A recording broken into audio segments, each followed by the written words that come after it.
사랑이랄까? 이것을 이루었다고 보겠습니까? 그렇지 않습니다. 왜냐하면 율법이 잘못됐다는 게 아니라 이것은 예수님도 말씀하셨듯이 인간의 완악성을 고려해서 그런 사람이 할 수 있는 현실적인 최저를 규정하고 그 절차를 밟도록 그렇게 도와준 거예요. 뭐 인간이 그러하니까. 그런 것이지 마땅히 해야 할 바 최고의 것을, 최고 수준의 것을 요구하지 않으셨어요. 최고 수준의 것은 다른 곳에 많이 나옵니다. 예를 들어서 창세기 2장에 있는 대로 이제 그러므로 너는 내 부모를 떠나 내 아내와 합하여, 아내와 합하여. 이건 굉장히 언약적인, 그러니까 배타적인, 독점적인 사랑을 말하는 이 언약적 표현이거든요. 완전히 연합해서 하나가 돼서. 그래서 이렇게 하라는 거거든요.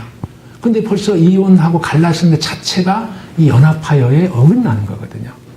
그래서 현실적으로 그걸 어떻다고 지금 말하는 게 아니라 우리 인간은 다 연약성이기 때문에 예수님도 다 허락하시고 성경 하나님도 허락하시고 예수님도 다 아시는 바예요. 그러나 이 율법의 성격을 말함에 있어서는 율법은 하나님의 요구에 우리 연약성을 감안한 미니멈을 요구하는 그런 성격의 것이 많아요. 근데 그것을 했다고 해서 하나님이 정말 원하는 마음과 뜻과 힘을 다하여 하나님을 사랑하고 정말로 아내와도 더불어 연합하는 하나가 되는 진정한 이것을 그 이상을 이루었다고 말할 수는 없단 말이죠. 그런 의미에서 우리가 율법을 행함으로 의를 여기지 않는다는 것, 의를 주장할 수 없다라고 하는 것은 또 다른 측면을 볼 수가 있습니다.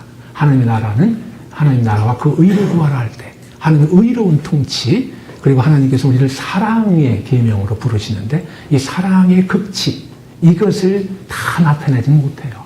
그런 의미에서 그 어떤 조항을 이뤘다고 해서 나는 의롭다 하는 말, 완전히 의롭다라고 말하는 것은 한계의 율법 자체의 성격상 부딪힌다 하는 것 이것도 이제 율법의 성격을 말할 때 함께 말할 수 있는 부분이 되겠습니다.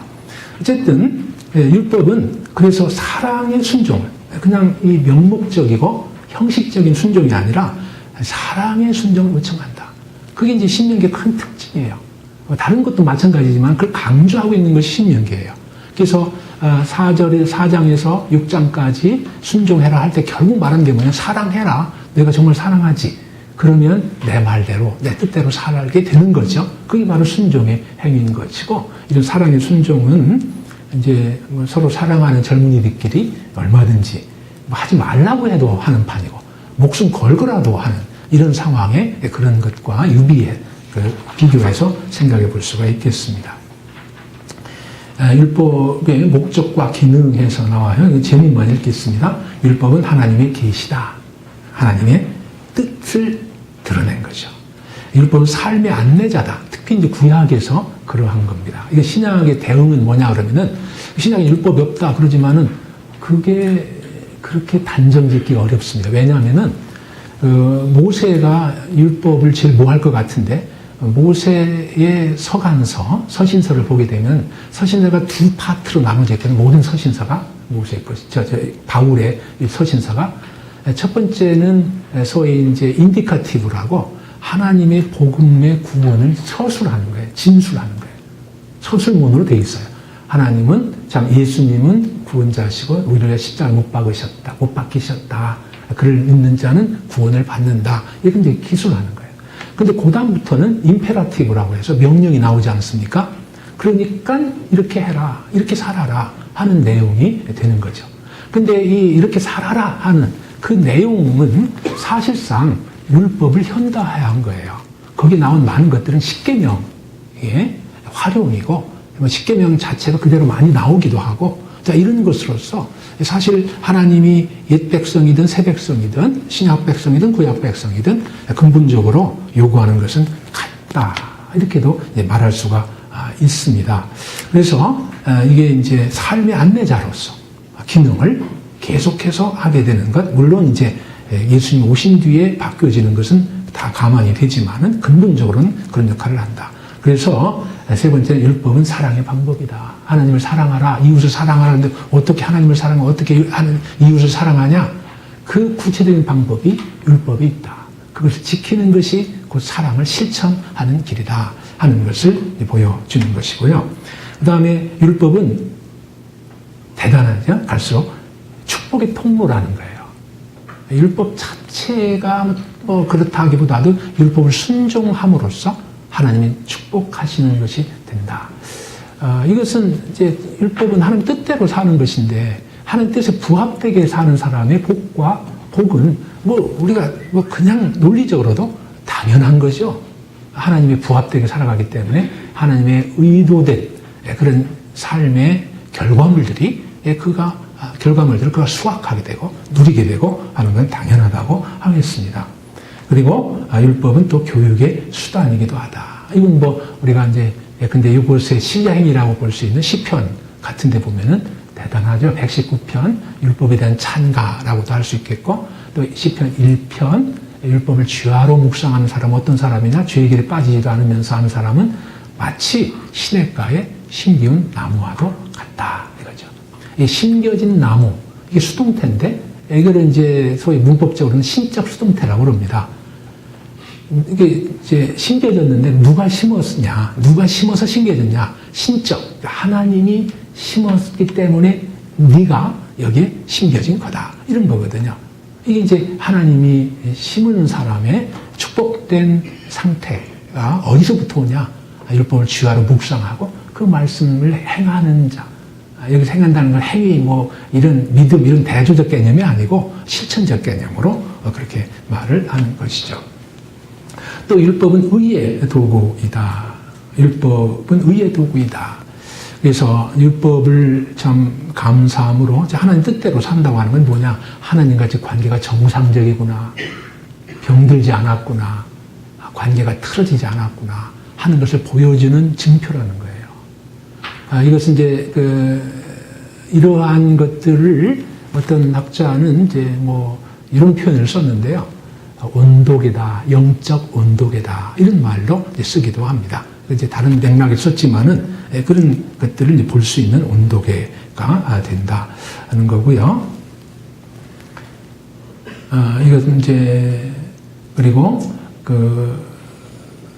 다음 6번째로 넘어가면은 율법은 또 은혜의 통로이다. 아니, 율법과 은혜는 정반대인데 어떻게 율법이 은혜의 통로가 되냐 하는데 율법은 말하자면 여기서 율법은 말은 토라이면서 이제 하나님께서 우리에게 내려주신 그런 계시이고 또 삶의 방식을 가르쳐주는 그런 내용들이죠. 그렇게 살아갈 때 하나님 은혜가 그걸 통해서 임한다는 거예요. 이것도 신약에도 사실은 있고 바울도 이런 비슷한 말을 해요. 예컨대 하나님께서 너희 마음에 이제 바울이 너희 마음에 그리스도가 임하게 해라라고 할 때 이게 이제 그리스도인이 마음에 그리스도가 임하시죠. 근데 명확한 그리스도인에게 그 말을 해요. 너희 마음에 그리스도가 임하게 해라. 이것은 이제 비로소 없었는데 비로소 임하게 하는 게 아니라 더 충만하게 또 그분의 더욱 주인 되게 그분이 그렇게 우리 마음에 모셔야 된다 하는 것이죠. 그것은 왜 주셨냐? 그래서 소위 상승적인 효과를 거두기 위해서 선순환적인 그래서 그분을 모시고 순종하고 살면 은혜가 더욱 임하고 그 은혜를 가지고 더욱더 힘내서 하나님을 더 섬기고 이렇게 하는 선순환적인 작용을 할 때 하나님 명령이 나오거든요. 그 명령을 순종하는 것이 바로 이 선순환을 이루는 우리 몫이거든요. 근데 구약에서는 그것을 율법이다, 토라라 하는 것이 바로 그 기능을 하는 것으로 그걸 순종함으로 하나님의 더 큰 은혜에 들어가는 것으로 이렇게 나타나는 것이죠. 그런 의미에서 은혜의 통로라 하는 말을 하게 되는 것입니다. 심지어는 두 번째, 그건 선물이라 그랬어요. 선물이라. 이거는 제가 그냥 하는 말이 아니라 여기 신약에 나온 말을 하는 것입니다. 신약에 율법은 선물 이런 말 자체는 없어요. 그러나 율법을 하나님이 주셨다라고 표현을 해요. 이때 주셨다라는 게 영어로 치는 give인데 이게 이제 다른 이런 give 동사가 사용되는 걸 보게 될 때 이거는 선물로 주는 것을 가리킵니다. 우리가 영어 표현에도 give 동사를 잘 써야 되잖아요. give 동사를 쓰면 그냥 주는 거지 잠시 맡겼다가 다시 뺏어가는 것을 give 동사 안 쓰잖아요. 이게 그래서 명사화가 gift가 되는 거고 선물이 되는 거고 그렇지 않습니까? 히브리어 똑같아요. 명사하는 것과 영어하고 거의 매치가 됩니다. 그래서 율법은 하나님이 주신 것인데 곧 선물이다. 왜? 이렇게 이제 그 역할이 참, 언약 안에서 놀라운 역할을 하기 때문에 그렇다. 또 율법은 이상해요. 용서와 회복의 길을 담고 있다 하는 거예요. 뭐 다른 건 다 차치하고서라도 제사법이 나타난 거. 그게 용서의 길이고 죄인이 하나님께 나아가는 길인데 그게 율법이 나타나잖아요. 율법의 중요한 의식법. 그것이 바로 하나님께 죄인이 나아가는 길이잖아요. 신명기는 그걸 전제하고 있습니다. 그러면서도 언제라도 돌이키면 이제 하나님께서 용서하시는 이런 것이죠. 그래서 율법 자체에도 심지어는 28장의 저주의 내용 가운데서도 돌이키면 항상 하나님께서 너희와 함께 하신다. 다시 회복시키신다는 약속을 담고 있는 이런 내용을 28장에서도 저주 부분에서도 볼 수가 있습니다. 그런 의미에서 율법은 은혜의 반대가 아니라 오히려 은혜의 표현이라고 할 수 있다 하는 거죠.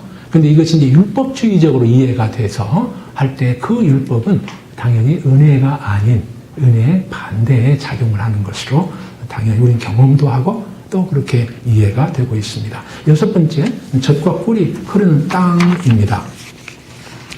이 땅 얘기가 있고, 그 다음에 이제 보응사사항이 8번이 있는데, 두 가지를 각각 한 10여 분씩 좀 하도록 하겠습니다. 왜 땅 얘기가 나오냐, 그러는데, 이제 요즘에는 땅 그러면은 이제 뭐랄까요? 좋게 말하면 투자 수단, 이런 식으로 이해가 되고, 이제 주로 경제적 개념으로만 주로 이해가 됩니다만은, 이스라엘에서 특히 성경에서의 땅, 특별히 이 신명기에서의 땅은 그런 것도 포함은 물론 하죠. 그러나, 소위 이제 자본주의 하에서 그저 경제의 한 요소로서만 간주되는 이런 것과는 거리가 멉니다. 그런데 창세기부터 땅이라고 하는 것은 인간이 거주하는 삶의 기반으로서의 땅을 주로 의미하는 것이고, 그리고 신명기에서 땅은 이것은 곧 가나안 땅을 가리키는 것인데, 그곳에 세워질 하나님 나라를 염두에 두고 하는 얘기입니다. 이 땅을 하나님이 주셨다는 거예요, 선물로. 그리고 이 땅을 하나님이 기업으로 주셨다는 그것도 기업으로.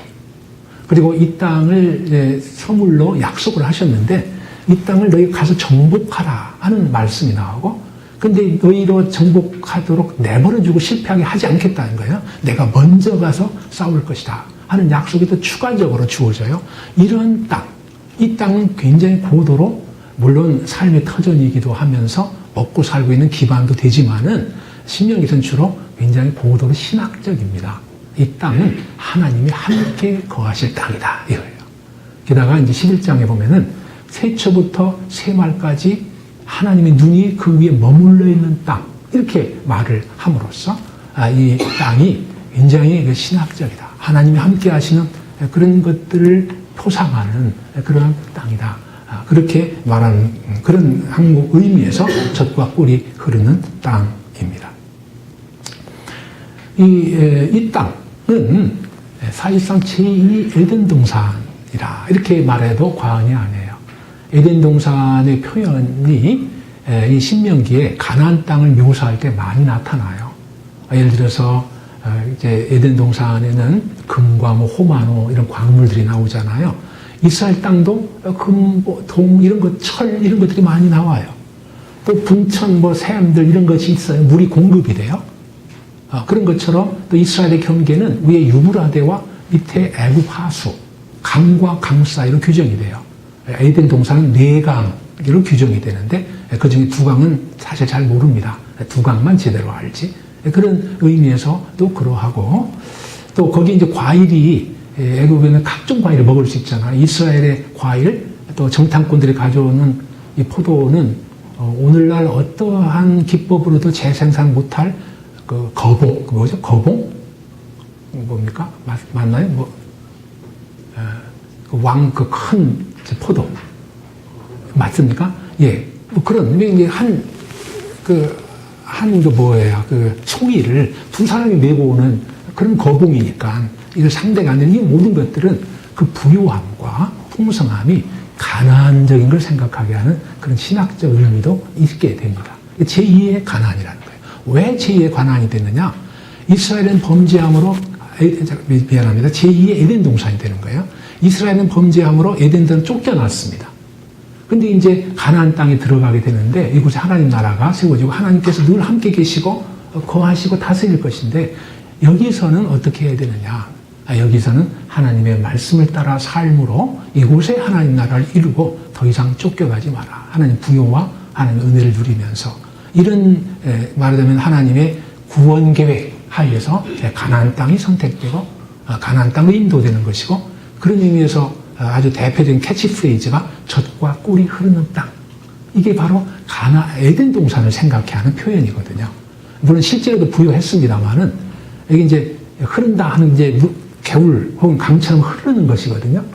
아무리 꿀이 많아도 꿀이 그렇게 흐르고 또 젖이 우유가 그렇게 흐르고 하는 것은 아무래도 이것은 상당히 좀 말하자면 과장이 섞여 있는 것인데 잘못됐다는 뜻이 아니라 신학적인 그 맥락을 위해서 에덴 동산의 맥락을 살리기 위해서 그런 과장법들도 동원되고 한 것이라고 이제 볼 수가 있겠어요.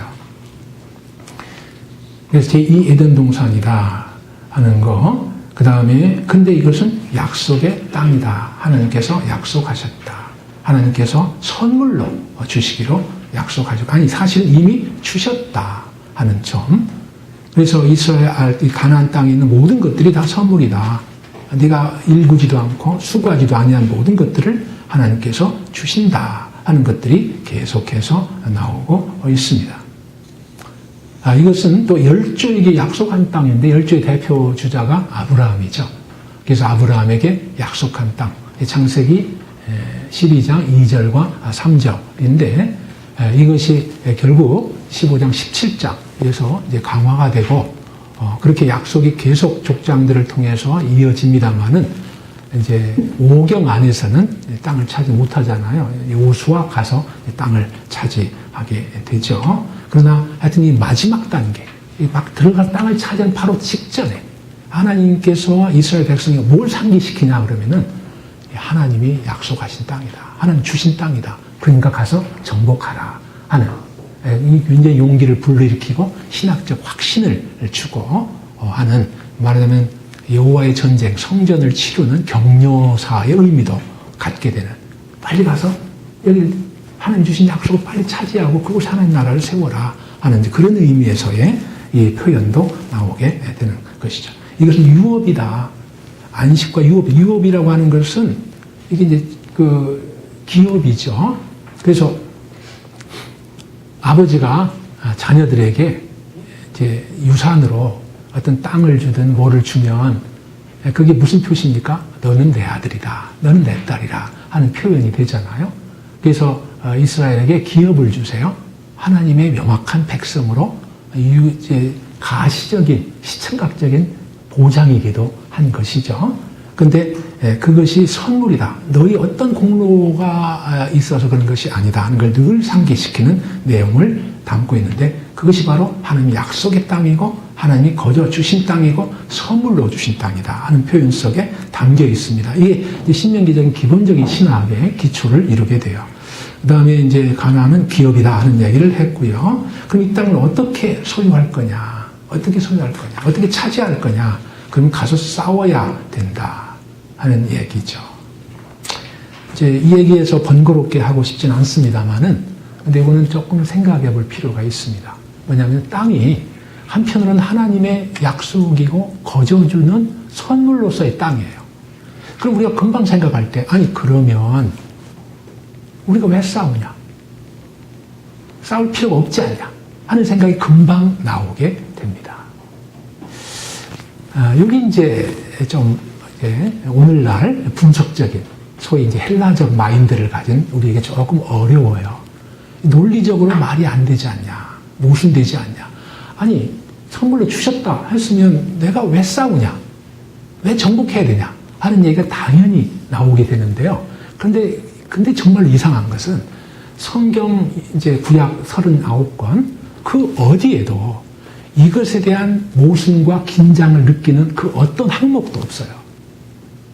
동시에 나옵니다. 이건 하나님의 선물이라. 내가 가서 정복해라 하는 말이 병행적으로 동시적으로 나오게 돼요. 심지어는 똑같은 말을 써서도 이걸 나타내요. 하나님이 쫓아내실 거다. 하나님이 너에게 주실 거다. 똑같은 말을 써서 너희도 가서 그러니까는 거기 있는 가나안 족속들 7 족속을 쫓아내라. 똑같은 말을 써서 하나님이 쫓아낸다고 그러고 이쪽에 네가 쫓아내라 이렇게 말을 해요. 아예 헷갈려요. 근데 이건 사실 굉장히 중요한 의미가 있습니다. 이것은 우리가 이제 하나님의 약속이 뭔가 또 오늘날도 하나님은 다 주셨다고 그러고 아니 뭐 구원을 다 보장하셨다고 그러고 하나님이 영원한 자녀라고 그러시는데 우리가 이렇게 참 어떤 때는 힘들기도 하고 어떤 때는 뭐 교회 가면 뭐 이것저것 하라고 많이 얘기도 하고 정말 그렇게 해야 되냐. 오늘도 이 자리에서도 이렇게 다들 바쁘실 텐데 화요일 날 오후에 모이는 게 쉽지 않으리라 짐작이 되는데 이렇게 또 와서 이렇게 또 수고하고 또 듣고 그러지 않아요. 꼭 그렇게 굳이 해야 되냐. 뭐 이런 생각이 이제 우리 때때로 연약해질 때 이제 들기도 하고 이제 그러는 것이잖아요. 근데 이것은 정말로 여러 가지 측면에서 의미가 깊습니다. 이것은 예를 들어서 이것은 하나님이 하신 것이 하나님이 이거는 하신 거다. 하나님이 하셨다 하는 거예요. 그러니까 네가 해라 하는 건데 반드시 그렇게 될 것을 믿게 되는 또 믿어야 되는 이런 것도 내포하고 있을 뿐만 아니라 이것은 한마디로 이런 거예요. 이 하나님이 은혜로 주셨다. 근데 우리는 순종의 의무가 있다. 말씀대로 해야 돼.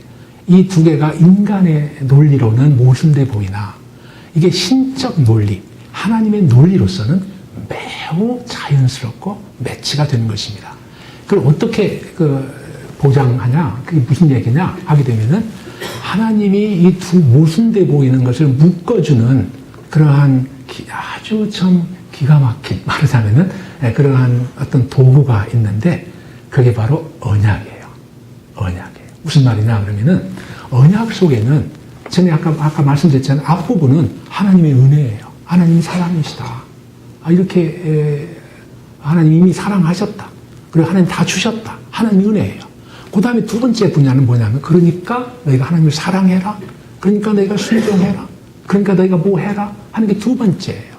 즉 언약의 논리는 이 세상의 일반 논리와는 달리 이 두 개를 묶어줄 수 있고 이 두 개를 하나님의 인격 속에 관계 맺게 하는 이러한 놀라운 신학적 원리가 숨겨져 있다 하는 거죠. 그러니까 이것은 인간 대 인간의 논리 싸움이나 논리적인 어떤 것을 합의해서 도장짓는 것이 아니라 하나님의 구원의 의지 속에 하나님의 주권적인 역사 속에 담겨 있는 것으로서 이 두 가지가 동시에 사실이다 하는 거죠. 근데 이거 우리가 이렇게 말을 꺼내놓으니까 그건 좀 이상하네 이러지 실제 우리는 아무 모순도 못 느끼고 그리스도인들 사실은 살아갑니다. 그래서 내가 막 이렇게 열심히 이렇게 해서 정말 이렇게 했으니까 결과가 있고 하나님이 말씀대로 순종했더니 이렇게 됐더라 감사하고 또 마음이 뿌듯하고 막 자랑하려고 하는 순간 우리는 말씀이 생각이 납니다. 하나님이 다 하셨다. 하나님이 은혜다 하는 것을 깨닫고 우리는 겸비해지고 자고하는 대신에 오히려 감사하게 되는 것이죠. 이게 우리 일상의 경험이죠. 말하자면 이것을 언약의 표제 속에 언약의 큰 틀 속에 두 개를 잡아놓고 그래서 하나님은 하나님이 하시고 은혜를 베푸시고 우리는 또 일을 하는 이것이 모순되는 것이 아니라 아주 이걸 이제 뭐라고 할까요?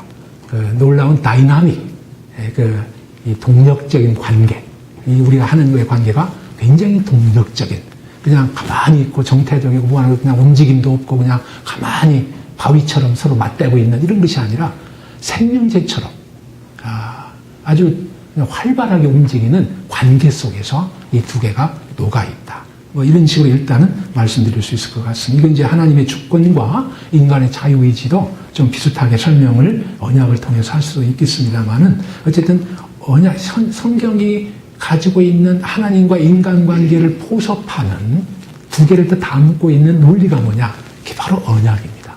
근데 신명기가 바로 그 언약을 주제로 하고 있기 때문에 이런 내용들이 많이 나오게 되고 또 그 얘기를 저도 지금 드리는 것입니다.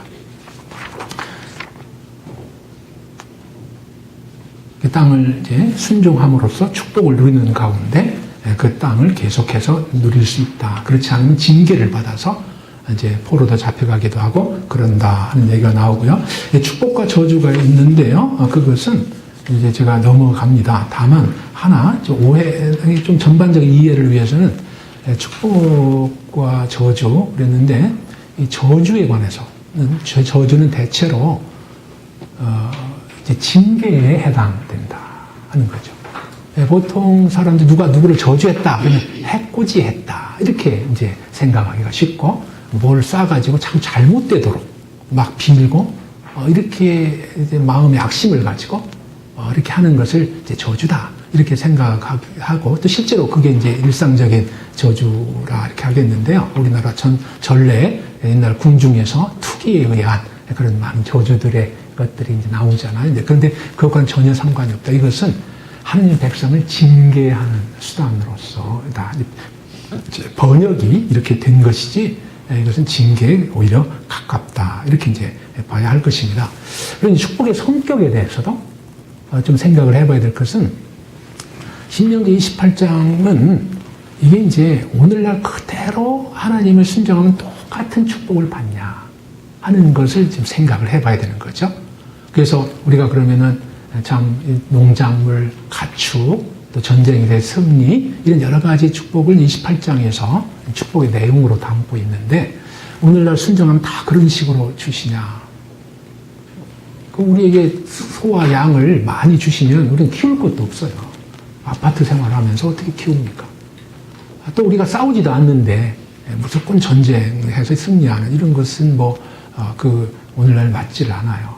근데 이게 왜 그러냐면은 그 차이를 소위 이 성경 신학이라는 말을 쓰게 되는데요. 어쨌든 그 차이를 인식할 수밖에 없다. 해야 된다. 하면은 이때의 그 이스라엘은 오늘날의 이제 교회에 해당되는 건 사실이에요. 그렇습니다만은 형태가 다릅니다. 이 구약의 이스라엘은 이건 하나의 나라입니다. 국가예요.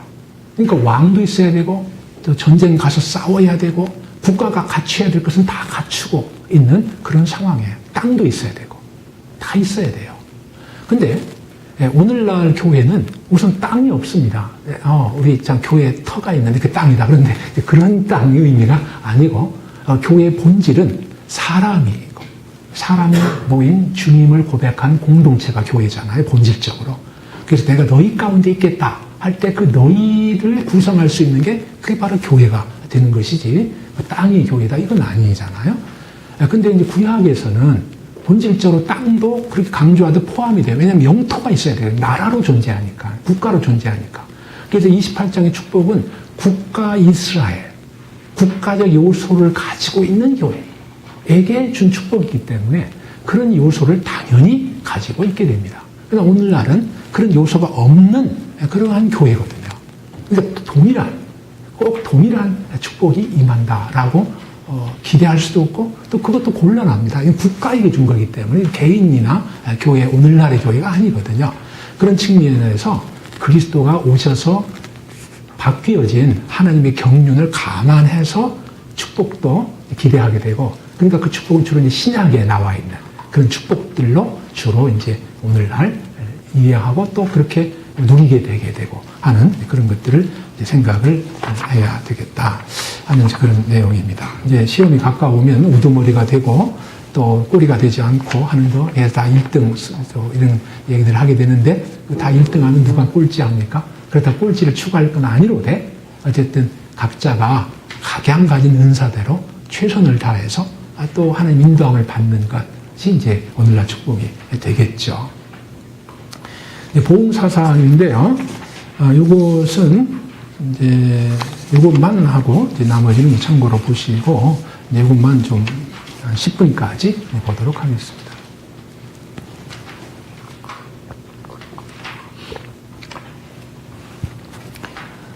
이제 이게 어렵다면 어렵고 쉽다면 쉬운 이제 그런 내용이 되겠습니다. 아마 고민들도 많이 하셨을 것이라 생각이 들고요. 이 보응사상이라고 하는 것은 이건 뭐 고래로부터 또 동양에서는 특별히 보응사상이 뭐 역사도 깊고 어떤 종교에서는 그 종교의 틀이 완전히 보응사상에 기반한 이런 것도 찾아볼 수 있고 그렇게 되죠. 그 성경에서 보응사상이 있느냐?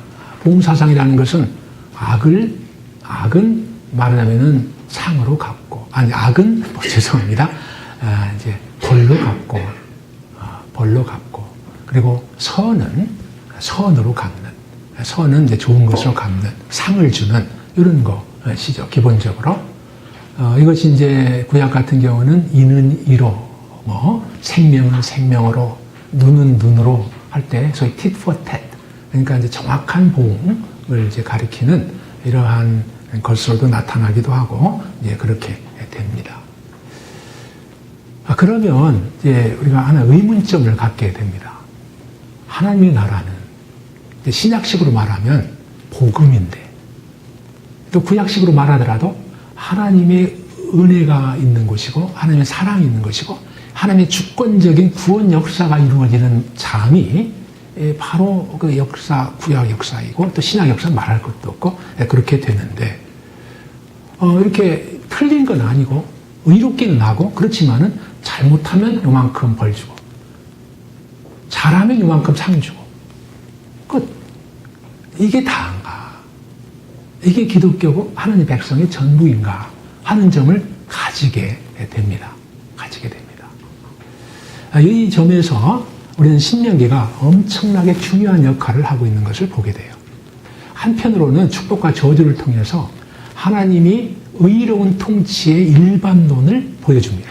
하나님은 악은 벌하고 선은 갚으신다라는 일반적인 하나님의 통치의 차원, 의의 통치, 하나님의 통치는 의롭다 한 그 부분을 확립시켜요. 그건 분명히 말하고 있습니다. 율법을 통해서, 축복과 저주를 통해서, 또 다른 곳의 역사적 경험을 통해서 말을 하고 있어요.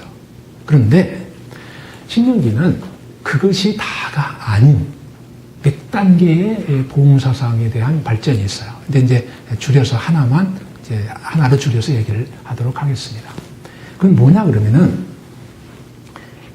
보응사상이라고 하는 것은 결국 하나님이 자기 백성을, 일단 줄여서 자기 백성으로만 얘기를 하면 자기 백성을 어떻게 다스리느냐, 어떻게 대하느냐 하는 것에 관한 것인데 보응사상, 즉 의로 통치하시는 그 부분은 분명히 있지만 이것이 전부는 아니라 하는 거예요.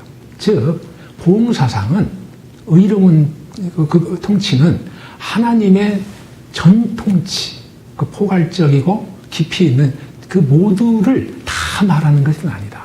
한계가 있다. 보응사상은. 그래서 하나님의 역사를 다 담아낼 수도 없고 보응사상만 가지고는 하나님의 인격과 성품을 다 말할 수도 없다.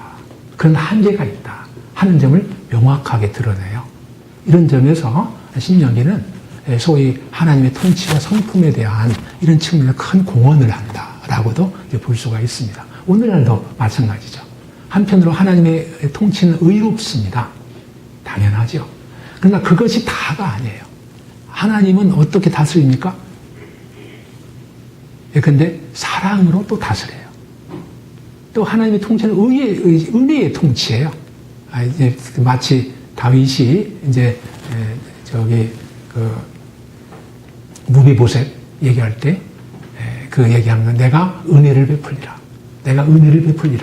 이렇게 하면서 무비보셋을 찾아내서 결국 은혜를 베풀잖아요. 이와 같이 다윗을 통해서 표상된 하나님의 통치는 또 은혜의 통치이기도 해요. 그래서 이 하나님의 통치의 전 포괄적인 성격을 그 인과응보 하나만 가지고 다 포함시키고 그것만 가지고 설명할 수가 없다. 일정 부분 설명할 수 있고 또 의롭지 않은 부분이 없지만 그러나 그것만 가지고는 우리 인간의 이해로서 하나님의 통치의 성격과 하나님의 성품을 다 이해할 수도 없고 그것이 또 나타낼 수도 없다 하는 그런 이야기입니다. 이건 우리 신앙생활에도 굉장히 큰 영향을 주지 않나 싶어요. 하나님을 어떻게 이해하냐. 그래서 인과응보로만 이해를 하게 되면 그냥 모든 걸 철저하게 잘해야 되고 말을 못하면은 금방 벌을 받을 것을 쉬운 이런 행태가 이제 신앙 형태가 되는 거죠. 이런 의로운 하나님에 대한 신앙이 잘못됐다는 것이 아니라 그것은 전포갈적이 아니다. 그리고 그것만 가지고는 하나님의 성품을 나타낼 수가 없다. 특히 하나님의 구원의 역사 방식도 다 설명할 수 없다라고 볼 수 있어요. 예를 들어서 고난에 관해서 일반적으로 고난, 뭔가 고생한다, 그럼 이제 벌 받는다 하는 생각이 나오게 되고 특히 이스라엘에게서 경험은 광야에서 고생했다. 이렇게 되면 하나님께 죄 범죄해서 그렇게 됐다라고 쉽게 생각할 수가 있어요. 그게 이제 민수기나 출애굽기에서 주로 민수기에서 그렇게 이해를 하고 있어. 그 측면을 강조하고 있습니다. 그러나 신명기는 그걸 부정하진 않아요. 그러나 조금 다른 각도에서 다른 차원을 추가해요. 그건 뭐냐 그러면은 광야에서 고생한 것은 왜 그러냐? 그러면 근데 두 가지 정도만 얘기를 하면은 첫째는 하나님이 이게 사람이 떡으로만 사는 것이 아니라 하나님 입에서 나오는 모든 말씀으로 살게 하신다 하는 것을 가르쳐주기 위함이다. 이렇게 이제 얘기도 하고 더 조금 본격적인 것은 뭐냐 그러면은 그 광야의 그 고생과 그 경험은 뭐냐 그러면은 그건 하나님의 훈계다 하면서 하나님이 사람이 그 자식을 훈계한 같이 하나님이 이스라엘을 훈계하는 거다 이렇게 말해요. 여기에 전제된 하나님과 이스라엘 관계는 부자 관계입니다. 부자 관계. 그러니까 광야에서 이스라엘 백성이 고생한 것은 그들이 죄를 지었다 하는 그 차원에서 보는 것이 아니라 훈련의 과정인데 오히려 이 훈련은 하나님의 아버지 되심을 이스라엘이 경험하는 시기였다. 즉 하나님의 아버지 됨이 증명되는 그것이었다. 왜냐하면 야고보서에 있는 대로 정말 친아들이면 사생자가 아니고 잘못할 때는 훈계하잖아요. 그게 바로 친아버지 됨을 드러내는 것이 되지 않냐 하는 그런 논리로서 그렇게까지 얘기돼요. 그러니까 이 고난의 경험이 이렇게 폭이 넓어지는 거죠. 이게 오늘날도 마찬가지 아닙니까? 이게 이제 단지 벌받았다 이런 차원이 아니라 이걸 통해서 하나님이 우리에게 더 가까이 다가오시고 아버지로서의 징계를 하시고 아버지 됨을 다시 한번 우리에게 확인시켜서 아버지를 따르게 하는 이런 측면에서 그것을 신명기 자체가 지금 8장에서 그렇게 또 얘기를 하고 있어요. 뿐만 아니라 8장에 뭐 하나만 더 얘기한다면은 하나님께서 그때 이제 너희를 멸하려 하셨다. 이제 범죄할 때 멸하려 하셨느니라 이런 표현이 있어요. 아주 참 재미있어요. 멸하려 하셨느니라. 이 말은 하나님의 의도가 이스라엘을 멸망시키겠다는 것이 있었다는 거예요. 그러나 멸하려 하셨다 하는 것은 그러나 실제로는 멸하지 않았다는 얘기예요. 그러니까 그 한 행태가 멸망받아 마땅한 것이로되 하나님은 멸하지 않으시는 긍휼을 베푸셨다. 지연시켰다 혹은 행하지 않으셨다. 이 징계를, 이 처벌을 이런 것이 되기 때문에 이게 엄격한 인과응보여야 하면은 아니 멸하려 하신 거와 멸하는 거와 또 그 죄에서 그 멸하지 않는 것과 천양지차고 이건 있을 수 없는 모순이거든요. 그러나 하나님의 그 통치의 전체성 속에서는 한편으로는 의의 요구가 있고 그래서 멸하려 하셨지만은 그러나 그 전체의 하나님의 인격과 통치 속에서 그것을 인내하고 참음으로써 결국은 하나님의 백성된 이스라엘을 정죄해내려는 그런 목적을 이루려시는 하나님의 계획을 볼 수 있다. 이렇게 이제 말을 할 수가 있는 것이죠. 그래서 이 봉사상의 한계를 그리고 우리의 삶의 경험을 단지 봉사를 하나만 가지고 말하는 것도 굉장히 문제가 있다. 그러니까 최근에 이제 한국의 역사 또 여러 가지 국가적이고 혹은 또 개인적인 일들이 다 이제 여러 가지 일어나는데 그것을 봉사상 하나의 잣대만 가지고 평가하는 것은 매우 위험한 것이고 매우 잘못될 수 있다 하는 것을 다시 생각해 볼 수 있는 것이죠. 욥기에서도 그러한데 신명기에서는 단지 고난을 당했다고 해서 벌받아서 그렇다 하는 그런 차원을 뛰어넘을 것을 요청하고 있고, 하나님의 통치를 그렇게 국한시키는 것은 그것은 매우 참 하나님을 작은 하나님으로 혹은 내가 원하는 하나님으로 하나님을 인식하는 이런 우를 범하는 것이 될 수 있다라는 엄중한 경고도 말하자면 담고 있다, 이렇게도 말할 수가 있겠습니다. 그래서 이제 거기 몇 가지 예들도 나오고, 그래서 이제 4번 보면은 그걸 어떤 사람은 이제 좀 과한 용어이긴 한데 이런 말까지도 해요. 봉사상이 용해라는 말까지도 이제 씁니다. 그래서 고난은 곧 죄 때문이다라고 하는 그런 봉사상이 용해된다, 없어진다, 녹아진다, 이런 뜻이겠습니다만은, 이제 첫 번째가 하나님의 시험적 활동인데, 고난을 통해 고난받는 것이 하나님이 그 사람을 이제 좀 제대로 훈련시켜서 쓰기 위한 그러한 활동인데, 훈련 활동인데, 이것을 그냥 벌받아서 그런다, 이런 식으로 하면 안 된다는 거죠. 이제 두 번째 같은 경우는 훈계적이다, 페다고지. 이건 이제 애들 양육하는 것을 나타내는 그거잖아요. 교육학, 특별히 이제 어린아이용을 이제 가르치기와 상관된 것으로서 그 아버지가 아들을 징계한 같이 그렇게 하는 그런 활동이다 하는 이제 그런 점, 이게 이제 두 번째, 그다음에 세 번째, 네 번째가 있습니다. 어떤 상황이든, 또 다른 한편으로 내가 잘 됐다. 내가 뭔가 하나님이 복 주셔. 내가 뭔가 건덕지가 있으니까 하나님이 그걸 통해서 복 주셨다. 물론 그럴 수 있고, 뭐 그렇게 많기를 바라는 것이죠.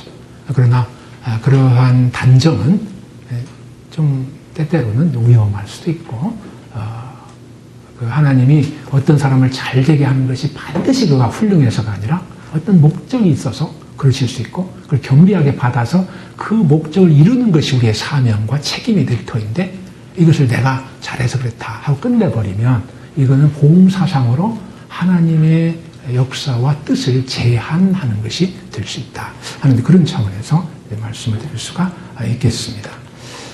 그래서 거기 봉사상을 요약하면 다음과 같다 해서 쭉 이렇게 말씀을 쭉 이렇게 했습니다만은 참고하시기를 바라고요.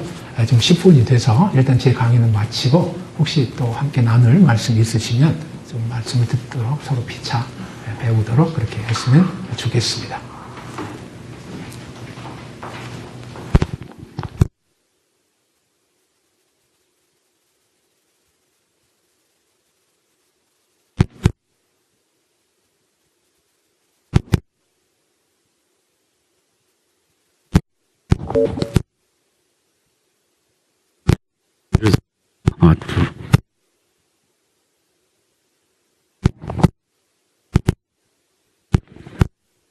예. 정말로 강의 잘 들었고요. 예. 감사합니다. 아니면 성경을 보면요, 율법에 대해서 예. 율례, 규례, 명령, 법도, 계명, 법, 증거, 그런 단어들이 뉘앙스가 조금씩 다르게 표현되는데, 예. 그거 단어에 갖고 있는 의미가 있으니까 그냥 한꺼번에 그냥 율례를 이스라엘이 말하는 그런 뜻으로 그냥 같은 동의어로 써도 생각해도 돼요. 예, 아주 참 굉장히 그 깊은 질문을 하시는데요. 이제 다 히브리어가 다르고, 그 히브리어 하나하나가 조금 좀 차이 나는 의미들을 가지고 있는 건 사실입니다. 그러나 지금 지적하셨듯이 이것이 패키지로 사용이 되고 있거든요. 이론에서 의미의 창으로 하나의 이제 보재기로 싸가지고 그런 것들의 전체를 나타내는 지칭하는 것이 목적이 있다, 이렇게 볼 수가 있겠습니다. 이제 보통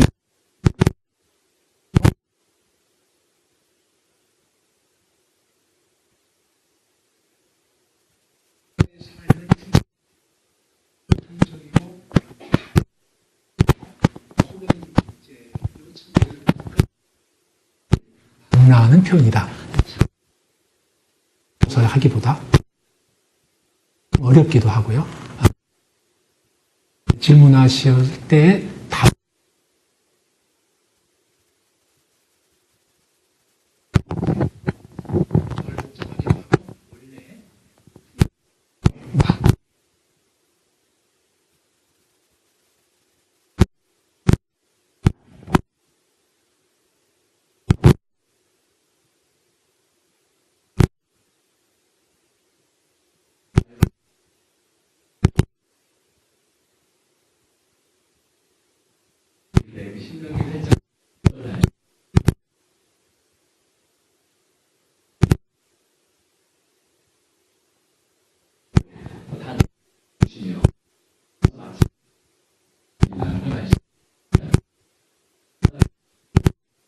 근데 그 일상 식단들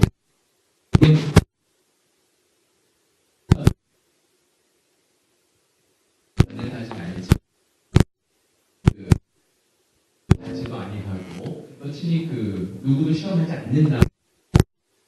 그래서 물론 그 영어 테스트하고 좀 공부를 해야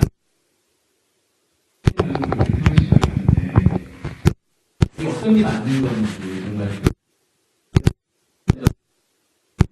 힘든 일을 처하게 되면 그런 시험을 이게 결국은 더 도움들이 말씀하시는 분들도 있는데 또 한편으로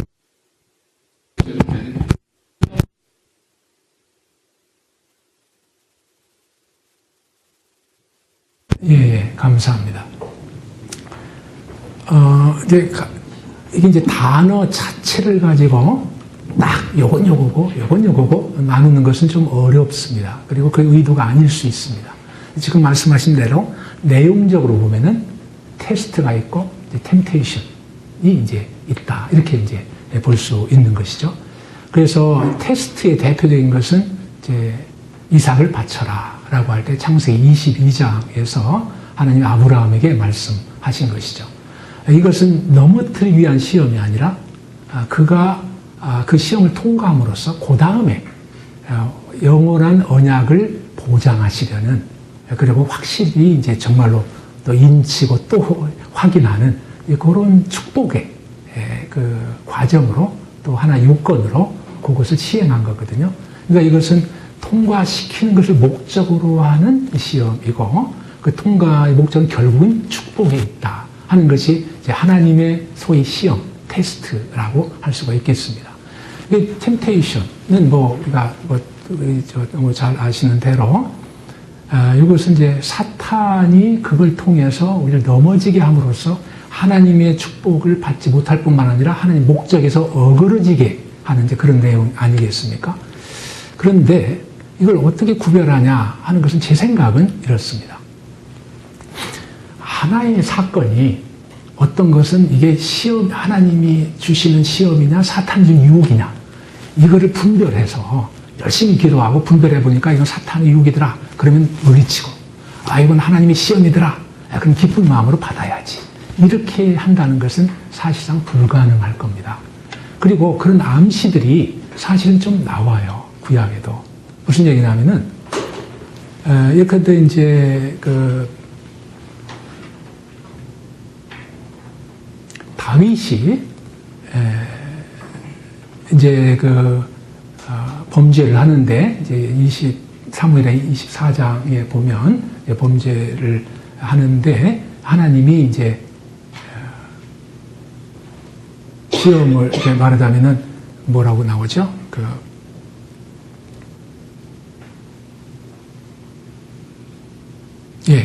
하나님이 시험한 거로 나와요. 주어가 하나님이에요. 동사는 같습니다. 근데 역대기에 가면은 그게 사탄으로 나와요. 굉장히 이상합니다. 이 동일한 현상은 예수님의 시험에 관해서도 한쪽은 성령이고 한쪽은 사탄이에요. 이렇게 종합해서 이제 이렇게 나오기도 하고 성령 인도를 따라 사탄에게 시험을 받으려고 이렇게 두 종합판이거든요. 그래서 이게 사탄의 거냐 뭐냐 하는 걸 따진다는 것은 그 같은 사건을 두 동인으로 동시에 말하는 것이 있는 거로 봐서 중요한 것은 이것이 뭐 분별하면 더 좋지만은 그렇지 않을 경우 대부분 복합적이고 대부분 말하자면 우리가 그걸 어떤 태도로 그걸 사용하느냐 하는 데 달려 있다고 봅니다. 중요한 것은 내가 이제 말씀에 근거해서 믿음으로 행하고 함으로써 그 시험이든 유혹이든 그걸 이기는 것이 목적이고 시험이든 또 유혹이든 상관없이 그거를 이긴 결과는 우리 연단이고 성숙입니다. 그래서 야고보서도 각양 시험을 만나거든 이렇게 말을 함으로써 각종 시험이 여러 형태의 것들이 있는데 그게 문제가 아니에요. 그 각종 시험에 행할 바는 우리가 믿음으로 하느님만을 신뢰하고 나가는 것이다. 그래서 저는 아까 그런 예를 들어서 성경에 동인에 대한 누가 시험자냐 하는 걸 알면 좋지만 둘로 나눈 걸 봐서 이 성격상 우리가 어떻게 대하느냐 어떻게 받아들이고 그것을 통해서 우리 믿음의 진보를 이루느냐에 따라서 잘못되면 그 유혹에 넘어진 것처럼 돼버리는 거고 잘 돼서 믿음이 증진이 있으면 그건 하나님께서 그걸 사용하셔서 우리를 진복해 하신 것이고 이런 의미도 있다. 제가 뭐 주관적으로 하자는 뜻은 아니고요. 실제적으로 우리가 당하는 일의 모든 성격은 양면성이 있지 않냐 하는 거죠.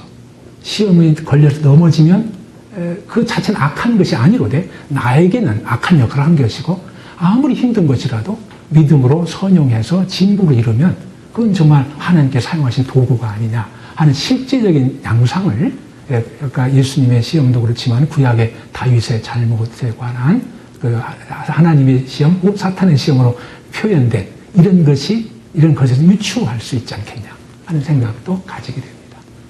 저는 그런 신통력과 그런 통찰력이 없어서 분별을 못할 것 같아요. 그러나 그 분별하는 게 중요한 게 아니고 결국은 이렇든 저렇든 말씀대로 하나님을 사랑하고 또 그 뜻을 쫓아 행하는 것 이것이 신명기가 요구하는 가장 기본적인 요청입니다.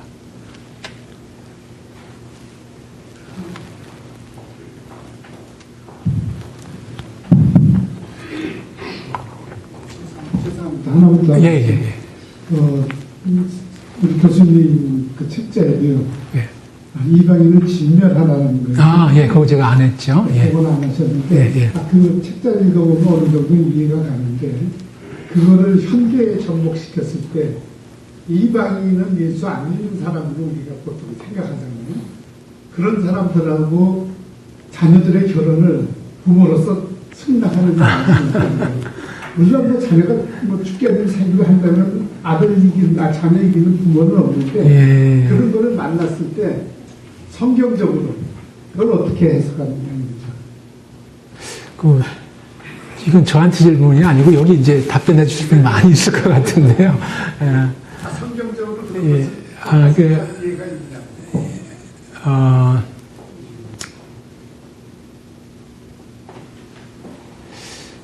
글쎄요. 이제 우리가 이제 불신결혼 얘기가 이제 나오게 되고 일반적인 이제 목사님의 카운셀링은 이제 금하고 있죠.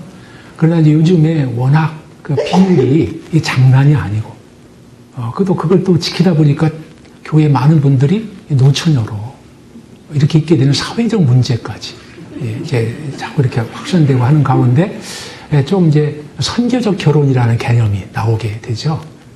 결혼을 선교적으로 하자. 이게 선교 언제 하냐 이때라도 한번 확실하게 해보자 하는 이런 생각입니다. 이제 그래서 성공한 분도 있지만은 또 이게 잘 안 돼가지고 고통하는 그런 간증들도 있고 이제 이렇게 돼서 단적으로 말하긴 매우 힘들고 그래서 이런 때 이제 목사님들이 나 이렇게 흔히 이제 하는 말로 믿음대로 되었다 이렇게 이제 말하기도 하고 이제 그렇습니다만은 참 어려운 질문이네요. 왜냐하면 원리야 뭐 통상적인 경우랑 당연히 불신적으로는 안 된다 하겠지만은 이런 상황에서 현실적인 문제뿐만 아니라 개개인에게는 믿음으로 결혼해라. 힘들어도 기다리고 믿고 이렇게 해라. 이렇게 말을 할 수는 있겠으나 이게 이제 전체적으로 이런 상황 속에서 그렇게 말하는 것은 이게 이제 말하는 논리가 좀 덜 서거든요. 왜냐하면 상대는 제한이 돼 있는데 예를 들어서 믿는 남성이 1이면 믿는 여성은 아마 지금 한 3 정도 되지 않을까 싶어요. 그럼 어떻게 하라는 얘기냐? 이렇게 되기 때문에 이게 이제 개인적 믿음으로 권면하는 것과 현상적으로 교회의 청년의 문제로 접근하는 것은 조금 다를 것 같습니다. 그래서 이제 개인으로 근데 저 자신에게 적용하라. 그럼 제가 이런 얘기 좀 그런데 딸이 셋인데 다 이제 기다리고 그래서 초대 같은 경우는 제가 급한 마음에 자꾸 나이가 들어가니까 근데 지가 오히려 태어나기 그냥 가만히 있으라고 다 된다고 이러더라고요. 막 부모는 초조하고 저는 가만히 있으라고 그러고 이런 가운데 하여튼 만나서 결혼을 했어요. 그걸 보면서 이거 쉽지 않다 하는 생각도 이제 들긴 해요. 근데 저는 좀 이제 특수한 상황이긴 하죠. 아무래도 이제 그런데 일반적인 경우는 어려울 것 같아요. 역시 이게 이제 역시 저 결론은 불신 결혼 가능하면 믿음 결혼을 당연히 해야 되는데 그러나 그것을 강요할 수는 없는 거고 역시 믿음대로 해야 될 측면이 있다. 뭐 그렇게밖에는 답변을 못 하겠습니다. 적극적으로 선교도 결혼을 해라 이렇게 말하면 제가 어떻게 책임집니까? 그래서 결혼을 했는데 이게 안 된다, 어렵다 하면은 이게 중신 잘못 써도 이게 평생 원망인데 신앙적으로 그렇게 잘못 권면해도 그러면은 목사 자격과도 관계가 되는 이런 것이 되기 때문에 제가 이건 그냥 하는 말이고요. 뭐 그런 회피성 이런 것보다도 실제로 어려운 문제 같습니다. 그래서 일단은 원칙을 그렇게 삼고 그러기를 위해서 기도하고 하는데 이제 이런 하여튼 자세하게 이야기하면 저도 할 말은 있는데 이제 어쨌든 사람의 인격과 성품은 믿을 건 안 되나 그래도 대체로 성품 자체는 이렇게 금방 변하는 건 아니거든요. 그래서 그를 알기에 신실한 사람인데 안 믿는다. 근데 분명히 믿는다는 약속을 했다라는 그런 정도라면 그거는 결혼해도 되지 않겠는가. 이런 생각을 이제 가지고 있고요. 그 정도만 하시고 자꾸 밀면 제가 낭떠러지로 떨어지니까 그 정도만 해서 성의를 보여드리겠습니다. 감사합니다. 예.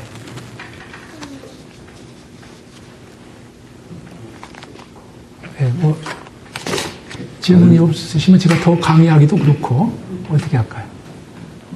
그러면 기도는 좀 마치시고요. 잠깐 소개만 하겠습니다. 예, 그러면 제가 잠깐 기도하고 마치겠습니다. 하나님 아버지 신명기 말씀을 통해서 함께 생각하는 가운데 그때의 의미뿐만 아니라 이 시대를 살아가는 성도의 자세와 그리고 하나님 역사의 방식과 그 길을 걸어가는 저희의 사명을 다시 한번 생각해 하시니 감사를 드립니다.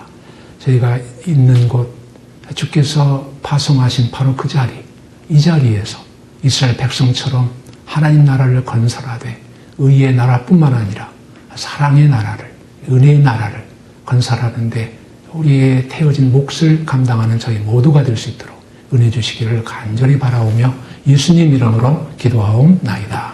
아멘. 네, 감사합니다.